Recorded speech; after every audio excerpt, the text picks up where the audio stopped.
रीवा में आज कांग्रेस पार्टी ने भाजपा सरकार की नीतियों के खिलाफ एक बड़ा शक्ति प्रदर्शन करते हुए न्याय सत्याग्रह का आयोजन किया।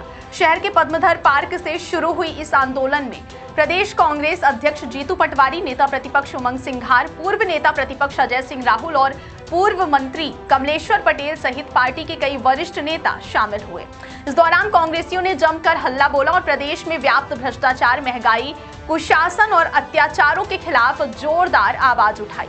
जिला कांग्रेस कमेटी अध्यक्ष लखनलाल खंडेलवाल ने इस प्रदर्शन को किसानों, मजदूरों, युवाओं और आम जनता के हक की लड़ाई बताते हुए कहा कि भाजपा की गलत नीतियों ने प्रदेश की जनता को परेशान कर दिया है। उन्होंने सरकारी महकमों में नीचे से ऊपर तक फैले भ्रष्टाचार, महिलाओं पर बढ़ते अत्याचार, खराब कानून व्यवस्था और बदहाल स्वास्थ्य सेवाओं को लेकर सरकार पर तीखा हमला बोला।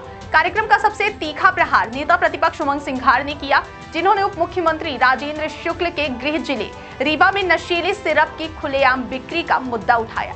सिंघार ने सीधे तौर पर डिप्टी सीएम और स्वास्थ्य मंत्री राजेंद्र शुक्ल को घेरते हुए कहा कि उनकी सरकार में पुलिस नशीली सिरप के अवैध कारोबार पर लगाम लगाने में पूरी तरह से नाकाम है। उन्होंने आरोप लगाया कि रीवा में नशीली सिरप किराना स्टोर पर बिकने वाले सामान की तरह उपलब्ध है और इसमें पुलिस के बड़े अधिकारियों की संलिप्तता है, जिसके कारण तस्करों पर कोई कार्रवाई नहीं हो रही है। नशे के साथ ही उमंग सिंघार ने किसानों को खाद न मिलने का मुद्दा भी उठाया। उन्होंने कहा कि रीवा के किसान खाद के लिए लंबी लंबी लाइनों में लगने के बावजूद खाली हाथ लौट रहे हैं, जिससे उनकी खेती प्रभावित हो रही है। उन्होंने शासकीय अस्पतालों और मेडिकल स्टोर्स में अमानक दवाओं की आपूर्ति पर भी सवाल उठाते हुए सरकार से इस पर रोक लगाने की मांग की। इस दौरान एक और सनसनीखेज आरोप लगाते हुए नेता प्रतिपक्ष ने कहा कि भाजपा फर्जी वोटिंग के दम पर चुनाव जीत रही है। उन्होंने दावा किया कि प्रदेश में भाजपा के 160 से अधिक विधायक फर्जी वोटिंग के बल पर जीते हैं, जिसकी वजह से राज्य में भाजपा की सरकार बन पाई है।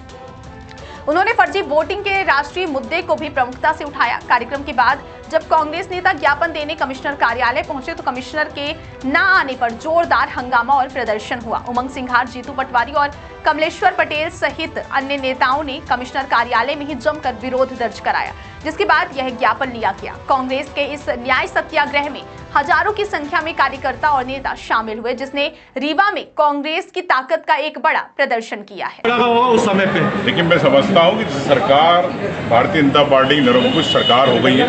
ये लोकतंत्र को खत्म करना चाहते हैं, तानाशाही कर रहे हैं। जिस प्रकार से झूठे मुकदमे, मैंने अभी वहाँ भी कहा भाषण में कि 70 लाख ऐसे झूठे मुकदमे बनाए गए, तो मैं समझता हूँ कि प्रदेश के अंदर पुलिस या शासन, भारतीय जनता पार्टी पुलिस का उपयोग करके चला रही है। न्याय सत्याग्रह क्यों सर? आज ऐसा क्या हुआ कि न्याय सत्याग्रह करना पड़ा? जो बातें हैं जी कि जो वोट की चोरी है जी पूरे देश में मेरी धक्का मत लीजिए प्लीज सर। एक मिसाल के जी जी आप अपना विधायक अपने वोट की चोरी का आपको सरकार बनाने का अधिकार है। चुनाव आयोग में प्रेशर करेगा तो विपक्ष नहीं बनेगा।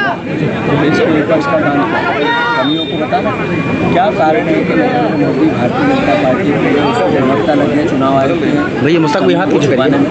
वोट की चोरी इसकी लड़ाई। धन्यवाद।